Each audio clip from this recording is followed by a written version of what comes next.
Hello भाई, welcome. कैसे हैं आप सब लोग? मैं हूं आपके साथ तुषार कौशिक। एक और पॉडकास्ट लेकर हम लोग हाजिर हैं। और इससे पहले हमने एक और पॉडकास्ट किया था पंडित काशीनाथ मिश्रा जी के साथ, और आज फिर से हम उनके साथ बैठे हुए हैं स्टूडियो में। पिछला पॉडकास्ट आप लोगों ने बहुत पसंद किया है, यही वजह है कि आज हम लोग जो बातें करेंगे उससे आगे की करेंगे। और जो आजकल के हालात हैं, आजकल की जो प्लानिटरी पोजीशंस हैं, जिसका मैं अभी जिक्र कर रहे थे हम लोग ऑफलाइन, उन सब चीजों को भी आपके साथ शेयर करेंगे। तो सबसे पहले सर, स्वागत है आपका।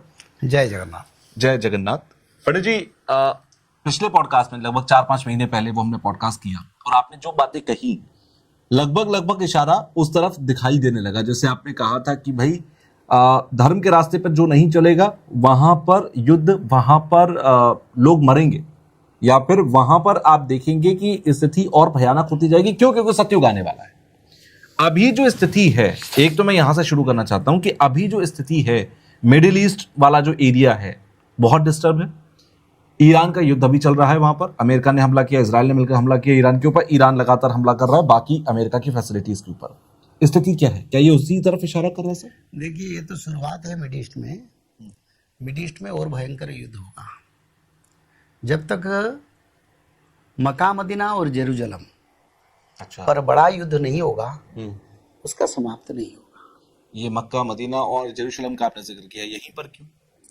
क्योंकि देखिए, वो एक विस्तृत धर्म का मुख्य आस्था का केंद्र है जी। एक ख्रिस्ट धर्म का, दूसरा मुस्लिम धर्म का जी। भविष्यवाणी शास्त्र में हमने पढ़े हैं,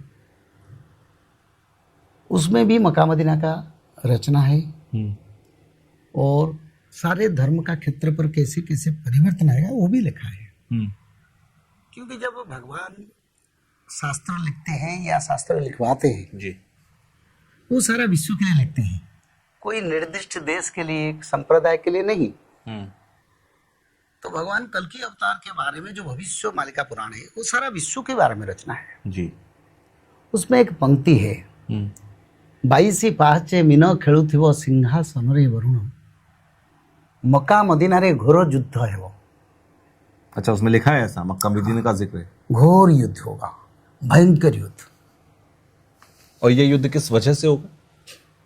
देखो, विनाश काले विपरीत बुद्धि, इसका अर्थ खराब समय जब आता है ना जी, मनुष्य का बुद्धि काम नहीं करता। सभी मनुष्य सबसे सुखदायक जीवन इसी समय अतिवाहित कर रहे हैं। सभी मानव, भारत नहीं, सारा विश्व एक ऐसे स्तर पर आज आ चुका है, मनुष्य के लिए कोई दुर्गम नहीं, सब सुर्गम हो गए।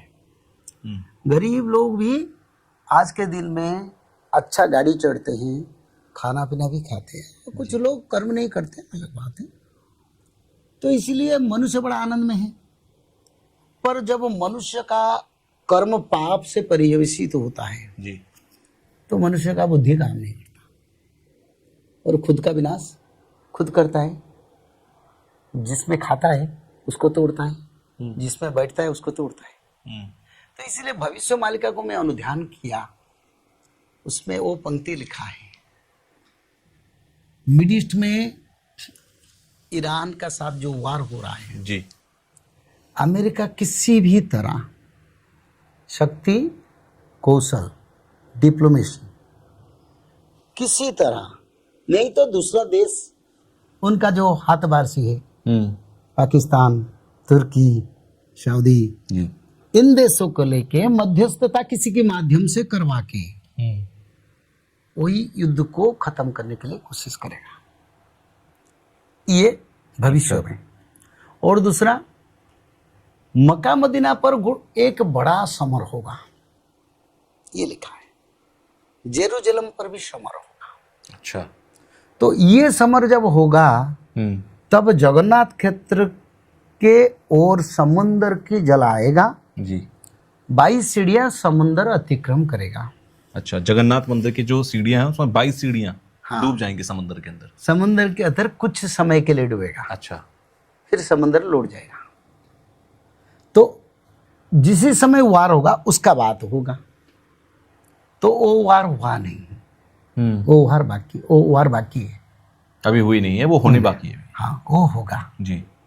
फिर समुद्र आएगा जगन्नाथ क्षेत्र से, सारा विश्व को भविष्य मालिका का पूर्ण प्रमाण रखेगा। और ये